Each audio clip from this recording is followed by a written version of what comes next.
उज्जैन में डॉक्टर हेडगेवार स्मृति व्याख्यान माला 2026 के दूसरे दिन वर्तमान परिप्रेक्ष्य में हिंदुत्व विषय पर विस्तृत मंथन हुआ।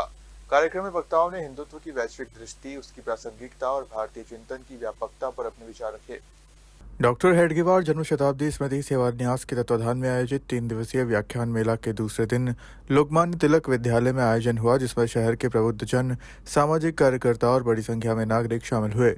कार्यक्रम के मुख्य वक्ता अशोक पांडे ने अपने उद्बोधन में कहा कि हिंदुत्व का मूल तत्व एकात्मता है और जो समस्त सृष्टि को एक सूत्र में बांधता है। उन्होंने कहा कि भारतीय दर्शन केवल मनुष्य तक सीमित नहीं है, बल्कि प्रकृति, जीव जंतुओं और ब्रह्मांड के कण कण में एक ही परम तत्व की उपस्थिति को स्वीकार करता है।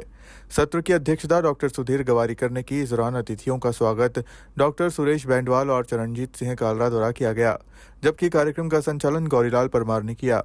अंत में अभिषेक गोयल ने आभार व्यक्त किया। कार्यक्रम स्थल पर राष्ट्रीय स्वयंसेवक संघ की 100 वर्षों की यात्रा को दर्शाती प्रदर्शनी भी लगाई गई, जिसमें पोस्टर्स के माध्यम से संघ के इतिहास और कार्यों को आमजन के सामने प्रस्तुत किया।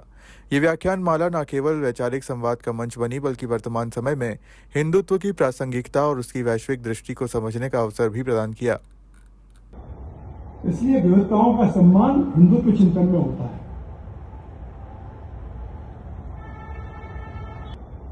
इसलिए विविधताओं का सम्मान हिंदुत्व चिंतन में होता है।